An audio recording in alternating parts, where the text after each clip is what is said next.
Welcome to MegaHockey, the podcast, episode 12. How's it going? I'm Megalite, as always, joined by Dottore. How's it going, Dottore? It's going great. I hope you guys are watching the Olympics out there, enjoying it. It's very special every 4 years. Taking a little break from NHL action to talk about Olympic hockey action. Yeah, we certainly are. So today, and also before we start, we're going to say that we apologize for not posting for a little bit over a month. Hopefully we'll be more consistent in the future. But today we're going to be just we're kind of recapping the games that went on so far in the Olympics and the matchups to come in the bracket for who will win the Olympics. And then, you ready to get started? Yeah, let's do it. Okay, let's do it. So starting off with the Wednesday was the first day that there was hockey. We have Slovakia 4-1 over Finland. This was a cool game. So first we had Juraj Slafkovsky unassisted. We had Eli Tolvanen. We had Dalibor Dvorsky. We have Slafkovsky again, 2 goals in this game for him. That made it 3-1 Slovakia, and the game was essentially set from there. We had Adam Ruzinska, Slovakia 4-1 over Finland. A few minutes left in the very period, that's goal scored. And then we had Sweden 5-2 over Italy. Italy put up a good fight. First we had Luca Frigo. We had Gabriel Landeskog. Gustav Forsling. Sweden 2, Italy 1. We had Matthew Proudby. Sweden 2, Italy 2. William Nylander, Sweden 3, Italy 2. Mika Zibanejad and Victor Hedman to close it out on Wednesday. So, now we move on to Thursday. Here we had 4 games. Switzerland 4, France 0. We had Damien Riotz, JJ Moser, Timo Meier, and Timo Meier again. Canada 5, Czechia 0. Sala Bruni, Mark Stone, Bo Horvat, Nathan McKinnon, and Nick Suzuki. Canada, so good. All-star team. So does the USA. The USA missed some guys, as we all know.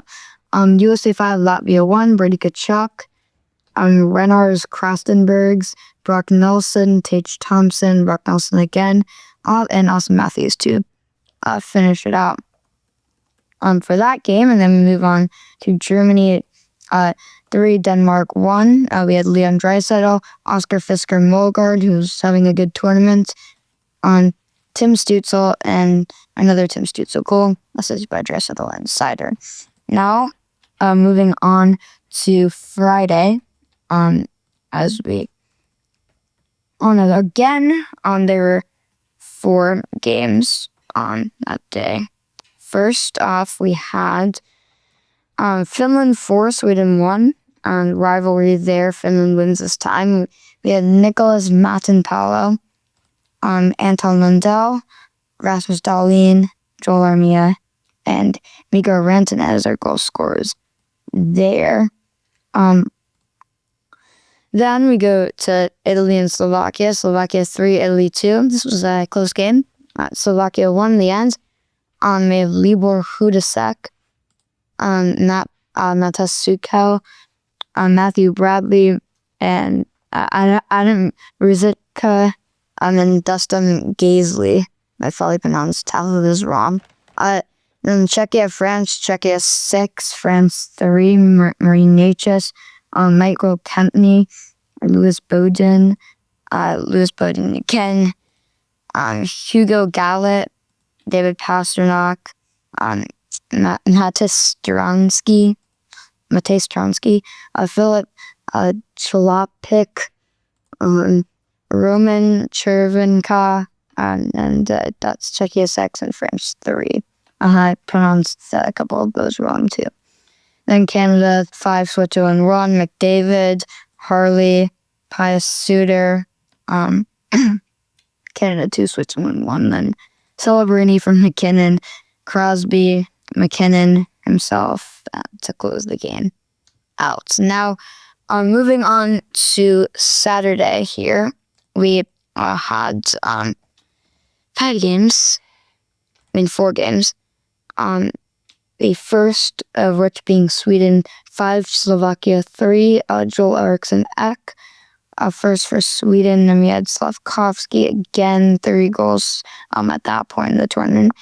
Adrian Kempe, Martin Gernat, Elias Pettersson, Elias Pettersson's second goal, Lucas Raymond, and Dalibor Dvorsky. Then Latvia 4, Germany 3 in the upsets. Germany is not playing as well of a tournament as they would have liked. We have Lucas Reichel, Dan Zalakmalis, Lucas Caldwell, Dan Zalakmalis again, Edwards Tromax, Renars Krastenbergs for his second goal, Tim Stutzel to close it out, but Latvia will get the win there. Then we have an absolute blowout. Finland 11, Italy nothing. Sebastian Aho, Mikael Granlund, Martin Heiskanen, Capo Kakko, Joel Kiviranta, Capo Kakko again, Mikael Granlund, Miro Heiskanen, Arturi Lehkonen, Sebastian Aho, Joel Amia, and Joel Kiviranta to close it out. That was blowout, and Finland ends up being over Sweden because Sweden didn't beat Italy by as much. USA 6, Denmark 3 last game. We had Nick Olesen, Matt Boldy, Nicholas Jensen, Brady Kachuk, Jack Eichel, Noah Hannafin, Philip Brugesser, Jake Gensel, and Jack Hughes. Now moving on to Sunday, which is our last day. I know it's a quick recap here. But that's just how it goes sometimes. We had 4 games again, so just 2, and then 4 games all the other days. Then we're going to move on to our next segment. But on Sunday, we had Switzerland 4, Czechia 3. We had Philip Klopek again. Roman Yossi, Timo Meyer, Raudam Simek, Pius Suter, Marty Natchez, and Dean Kukan. And Switzerland ends up beating Czechia here. Another upset. This Czechia, I'd say is they're around Germany's level.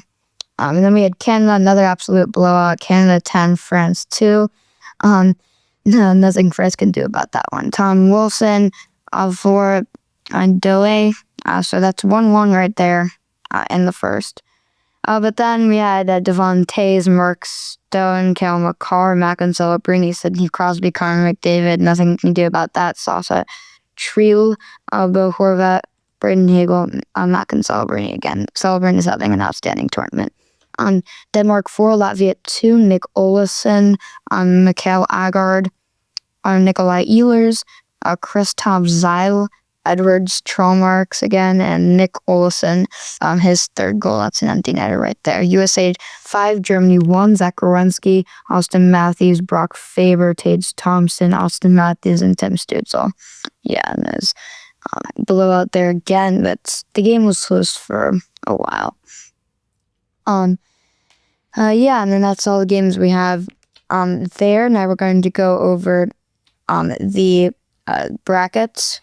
Well, let's talk a little bit about the qualifier, quarterfinal, semifinal, and so on. And then we're going to go to the stats for everybody. But first, what do you think about that set of games, Dator? A couple of things. You mentioned the brackets. I was surprised that everyone goes into the knockout stage. So all 12 teams are now competing. So we got Switzerland versus Italy, winner faces Finland, Germany versus France, winner for... I was surprised that all of the teams make it through to the qualification round from the preliminary round. I would think that it would be more like how it is in soccer, where the top 2 teams out of the groups would advance. I'm not sure that I like the format with that, because it seems like the preliminary games didn't matter as much, given that teams, regardless, you could be Italy, you can lose every single game, you still have an opportunity to move on. What do you think about that? Yeah, I agree with you. I think that the format should be that way, because you can kind of just tank the preliminary rounds and still have a shot at getting getting on the podium.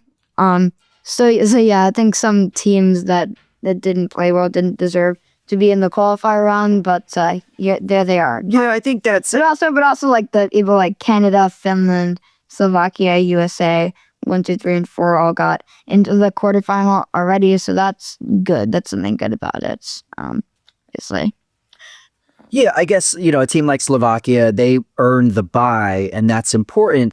But I'm not really sure how important a bye is when Germany's playing France to get to Slovakia. I mean, Germany's going to kill France, right? So really, it's an extra game. It's a little bit more wear and tear, all of that. It seems like they de-emphasize the preliminary round. I think for some teams, I think that's kind of cool. France and Italy, they don't play hockey. Let them play a couple extra games. It's really exciting for their fans. They're either on their home country or adjacent to their home country, France and Italy. So it's nice for them. I think a team like Sweden, they get bailed out here because they played very poorly and they really don't deserve, in my opinion, to move on. Sweden is incredible. They have a stacked roster. They're often the third best team. And I don't know, their guys just didn't show up at all. So I was kind of struck by the format. Some thoughts about the tournament. If you think about the teams, you could break them up into 3 tiers, right? You have USA and Canada as the elite teams. Arguably, Canada is even way better than the US, but we'll put them as the elite teams. They're the teams that they're going to walk through all the games. They're not really going to be challenged. If were they to lose, that would be a huge news-making upset, right? Then you have all these middle teams, which I find are always the most exciting teams. Your Finlands, your Swedens, your Czechia, Slovakia. We'll throw Denmark in there, although I don't really think they're on that level. Those are the most interesting, the most fun games, because you never really know how it's going to pan out. They're more evenly matched. They often have a mix of NHLers and local guys, so you get to see some new players, and you get to see that dynamic where it's not just NHLers who play with each other or against each other who know each other's game. And then you have Italy and France, who are just, perhaps, I don't know where you want to put Latvia there, but you have those bottom teams that are bare risk going to lose every game. And I came into this thinking that it was going to be exciting, but I kind of feel like the Four Nations was more exciting because we know Italy, we know USA and Canada are going to walk to the gold medal game, right? If one of them were to lose, that would be a huge upset, but I really don't see that happening. Germany really did nothing against the USA. Like, USA just smothered them.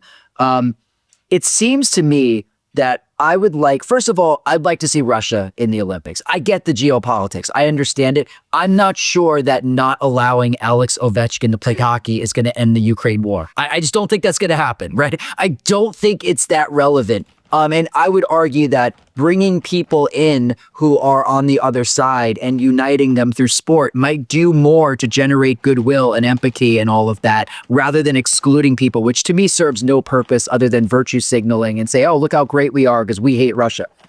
And also, Russia would have an absolutely unbelievably stacked team, and I would put them in the elite category, and then we'd have 3 elite teams, and I think the tournament would be so much more dynamic. And, not having that, I think you have to have the preliminaries count a little more. So for me, it's a couple of those middle games, have been exciting, but a lot of the games really haven't been that exciting, right? They've been blowouts and just foregone conclusions. Yeah. Yeah, the other thing, Czechia, I'm really surprised. I mean, I get that they didn't have too many top tier players, but they have Hurdle, they have Pasternak, they have Natchez, and they have some solid goaltending. I thought their goaltending, even though the blue line's questionable, I thought the goaltending would carry them through. We need Jaromir Jagr and Dominik Hasek to walk through that door and bring Czechia back to their elite status, because they used to be really, really good and they've not performed well. So I think that Czechia-Denmark game is going to be interesting, actually, in terms of being more evenly matched. Yeah, I think the Czechia, Denmark, and the Sweden, Latvia are going to be the most interesting, but Sweden will probably blow out Latvia. And I think the Czechia, Denmark could go either way, and is the only one that could. In this qualifier round, Sweden, they haven't played well in this tournament either. So before the tournament, they were just the third best team, because they also have the roster filled with NHL guys. So I before this tournament, I would have put them with the US and Canada, but now we'll see what happens here.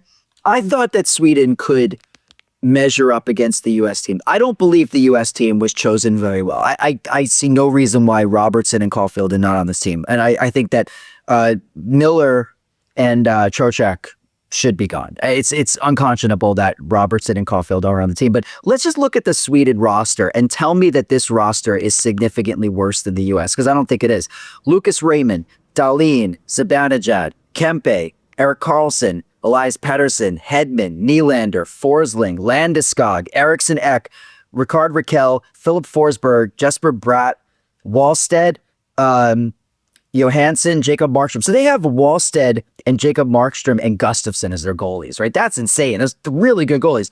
Hampus Lindholm, Elias Lindholm, Rasmus Andersson, OEL, Alexander Wenberg, Philip Broberg, and Pontus Holmberg. That's a stacked team. Yeah. That's a stacked team. That's just as good as the U.S. Yeah, and I think you have balance. You have obviously top-tier forwards. You have really good defensemen, and you have good goaltending. I see them as very even. The U.S., I see them as excellent goaltending, excellent blue line, and unless Hughes and Matthews come to play, the forwards and the scoring is a little bit less. But I just look at that roster and I don't see any reason why they can't compete with the U.S. I don't think anyone can compete with Canada, but that's another story. So I was really surprised at how poorly they played. So I do think they're going to really go on a roll for the qualifiers. Yeah. So also, now you go to our Olympic leaders and skaters and goalies. We have McDavid, 9 points, Canada above all else. Crosby, 6 points, Canada now is the Olympic leader for Canada in points. Juraj Slafkovsky, Slovakia, 6 points. Celebrini, Canada, 6 points. And Kachuk, U.S., 5 points. And then for goalies, we have Logan Thompson, Canada, 960 save percentage. Hellebuck, USA, 952 save percentage. Benner, Canada, 950. Leonardo Giannoni, Switzerland, 949. And UC Saros, Finland, 946. Finland also, their roster is not that far off from the U.S. They just don't have it. They just don't have all the depth. Yeah. Too. Yeah. But they do have the goaltending. Yeah. What do you think about that? Any takes? Canada. I mean, are you kidding me? They're talking about. So we got McDavid, Celebrini, Crosby, and McKinnon. 4 out of the top 6. They're talking about this is the best Canadian team ever assembled. People are talking about how Connor, Nathan, and Mac could be the best line ever assembled. And I think there's an argument there. Macklin is just amazing. I mean, we saw him when he played the Islanders, came to the island, and the way his offensive awareness, the way he occupies space in the offensive zone, the quick release, the presence, the passing, the physical. I mean, he's got everything. He is everything. Just pencil him in for 150 points going forward. They talk about the only competition might be the 1987 Canada Cup, right? Because Gretzky and Lemieux played together. And then people talk about a third line mate. It could be Dale Howard-Chuck. It could be Messier. Could be different guys. They're unstoppable. I mean, the Canada team is unstoppable. It's just unbelievable. And then I think, Stützle's having a really nice tournament. I just think, you're piling on points. You play a game against France or Italy, and, Finland's got 11 on Italy, right? That's how you're padding the score sheet. So I like that Matthews got on the board, 5 points in 3 games. But I just think with the points, Canada is just, it's the juggernaut. I mean, McDavid's got 9 points in 3 games. He's got 7 assists. What do you, right? Yeah. And now we move on to everyone's favorite section of the day, which is that Torres rant. So are you ready? I'm ready.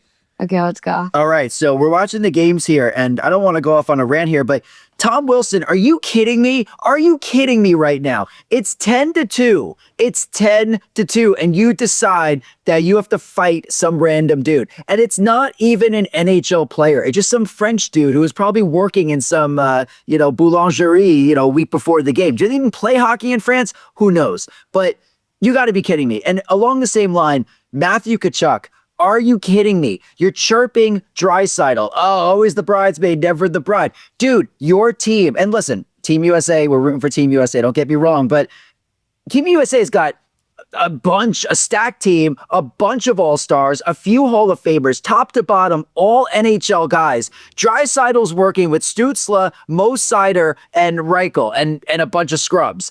You're chirping the guy. Are you kidding me? Show some class. Yes, the US and Canada are the two best teams. Yes, pretty much everybody knew they were going to make the finals. And yes, it's going to be super exciting. Save that crap, Matthew Tkachuk, for when you're playing Canada and Connor McDavid is skating circles around you. Save that crap, Tom Wilson, when Brady Tkachuk is staring you down and is going to beat the living crap out of you. Then I will respect you. Until then, just stop. Have some class, win with dignity, represent your countries properly, and enough with, the showboating, the fighting, the chirping, all of this, I'm better than you stuff, when we know that already, right? I respect these non-NHLers who are competing in this tournament. I think it's really cool. I think it's really great for them. It's a big opportunity. And for you guys to diminish that or otherwise act like jerks, it just looks really bad, all right? I mean, Tom Wilson, that's par for the course because he's just a human piece of garbage. But guys, do better, show some class, and save it for the gold medal game, boys. Okay. That was great. Great Olympic style rant. And with that done, we're gonna peace out for today. I hope you enjoy this. And any last words? Enjoy the games and enjoy the whole Olympics, not just hockey. Enjoy the games and let's all get excited about that gold medal, US Canada. We're gonna avenge our loss of 4 nations. Let's go USA. Let's go, boys. Let's go USA. Yeah, see you in the next one. Bye.